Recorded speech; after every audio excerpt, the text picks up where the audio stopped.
বিসমিল্লাহির রহমানির রহিম। প্রাণপ্রিয় সহযোদ্ধারা, আসসালামু আলাইকুম।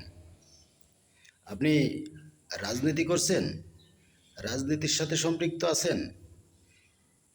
কিছু বিষয় সূর্যের আলোর মতো ফকফকা পরিষ্কার, যা আপনাকে জেনে শুনে বুঝে মানতেই হবে।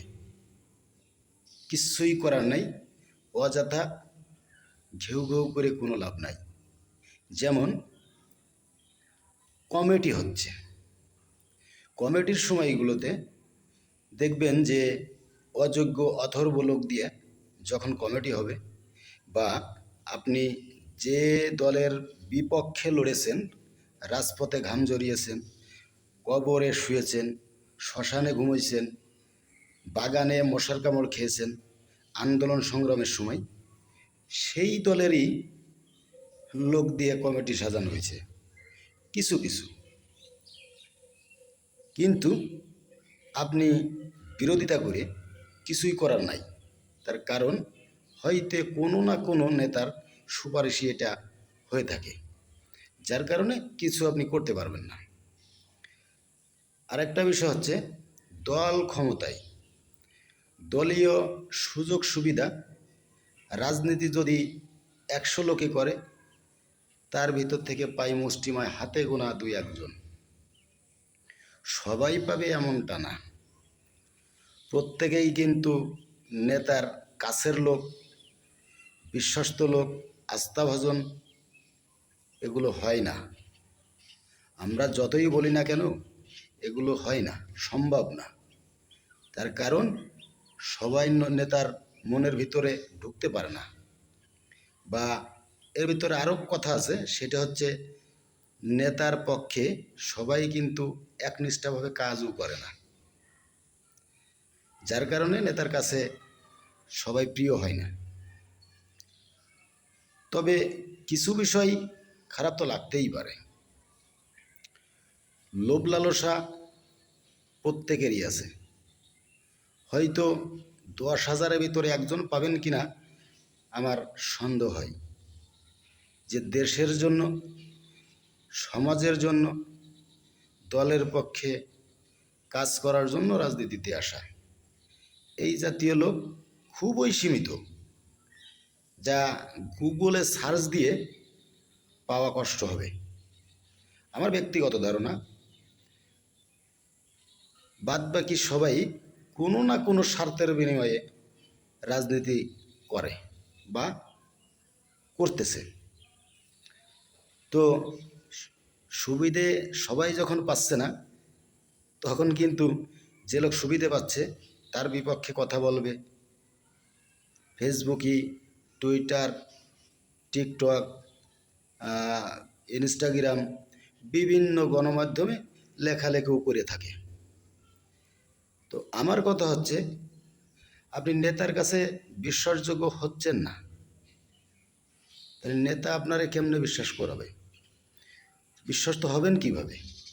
নেতার পক্ষে তো লড়তে হবে, নেতার পক্ষে থাকতে হবে। শুধু দেশের পক্ষে আপনি কথা বলবেন, দলের পক্ষে কথা বলবেন, নেতার পক্ষে কথা না বললে কিন্তু আপনি ওই সুবিধাটা পরিপূর্ণ আশা করতে পারেন না। ওকে, এই যে বর্তমান যে সিচুয়েশন বা প্রেক্ষাপট চলতেছে রাজনৈতিক, এতে করে অনেকেই অসন্তুষ্ট হচ্ছে। তো ভাই,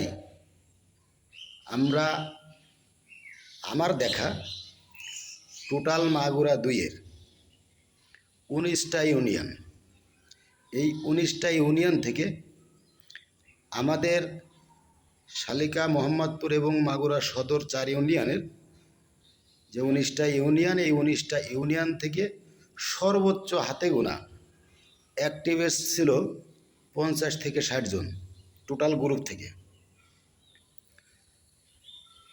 আর হয়তো পর্যায়ক্রমে শারীরিক সুস্থতা অসুস্থতা এগুলো আছে। তো সব মিলিয়ে দেখা যাচ্ছে উপস্থিতি অনুপস্থিতি টোটাল মিলিয়ে 100 জন।